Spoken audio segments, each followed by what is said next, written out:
Hi, dear cricket fans, subscribers, and friends. Welcome to Cricket Happenings, and we are looking at the second day's play in the first Test match at the Sinhala Sports Complex ground here, Sinhala Sports Club ground here in Sri Lanka. Well, today was the day two, and well, Sri Lanka resuming at their overnight score of 312 for two, actually made 642 for four, uh, four wickets declared.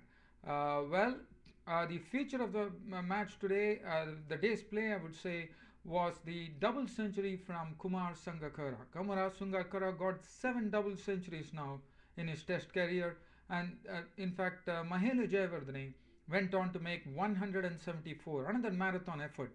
If you see the partnership, it was basically it just finished short of the 200 run partnership. Actually, it was basically I would say it was a sort of 100, just falling short of the 200 partnership, 190 odd runs between Sangakkara and Jayawardene. And the other thing, as far as Jayawardene was concerned, in fact, while getting a century on his favorite ground, the Sinhali Sports Club ground, he actually went past a very good record, and that was Sir Donald Bradman's record of nine centuries at a venue was broken, because Don Bradman was the one who actually held the record for the most centuries in a single venue, and that was the MCG, the Melbourne Cricket Ground. So he actually went past the Sir Donald Bradman's record of nine centuries, and in fact, Jayawardene already had nine centuries before this particular Test match.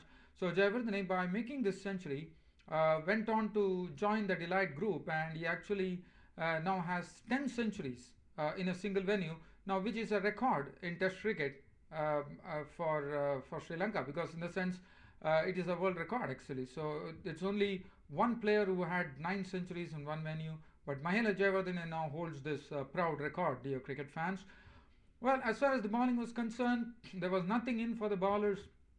The bowlers are made to toil very hard on this hot and humid pitch. As I said, ball is coming on very easy to the bat, and stroke making was absolutely simple as far as Sangakkara and Jayawardene were concerned. Sangakkara, well, he started playing his strokes right from the day started by actually driving Abhimanyu on either side of the wicket. He also hit Ishan Sharma for some boundaries. Pragyan Oja was swept very well by Sangakkara by actually sweeping him, slog sweeping him, everything, sweeping over square leg. And as you know, Sangakkara plays his drives very well. He plays through the covers in a very, very fluent manner and graceful manner. And also, he used to nudge the ball down the leg side, the flick that he has through mid wicket after moving onto the front foot. Harbhajan Singh was also being sternly dealt with. There was some good use of the feet by the spinners. In fact, and well, nothing really worked against Sri Lanka. Indian bowling really had a very tough day. And Jayawardene also carried on in the same fashion. They were undefeated till lunch. There was no wicket gone. And then once Sangakkara actually reached his century, Jayawardene went into second gear and started playing with a lot of flair and purpose, and he was more attacking than before. And he also hit very good boundaries. As you know, Jayawardene, he also is almost like Sangakkara, playing the shots, all copybook strokes, a nice elbow, and everything one could see.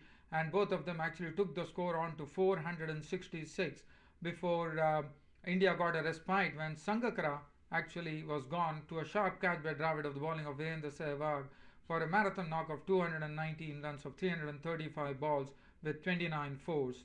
As far as Mahela Jayawardene was concerned, he reached his century, and he made 174 of 244 balls, 24s and 1 6. Harbhajan Singh was the one who actually picked up his first Test wicket in the series, dear cricket fans, and Jayawardene was caught. Raina bowled Harbhajan Singh when he tried to do a chip shot, and he actually holed out to mid-on.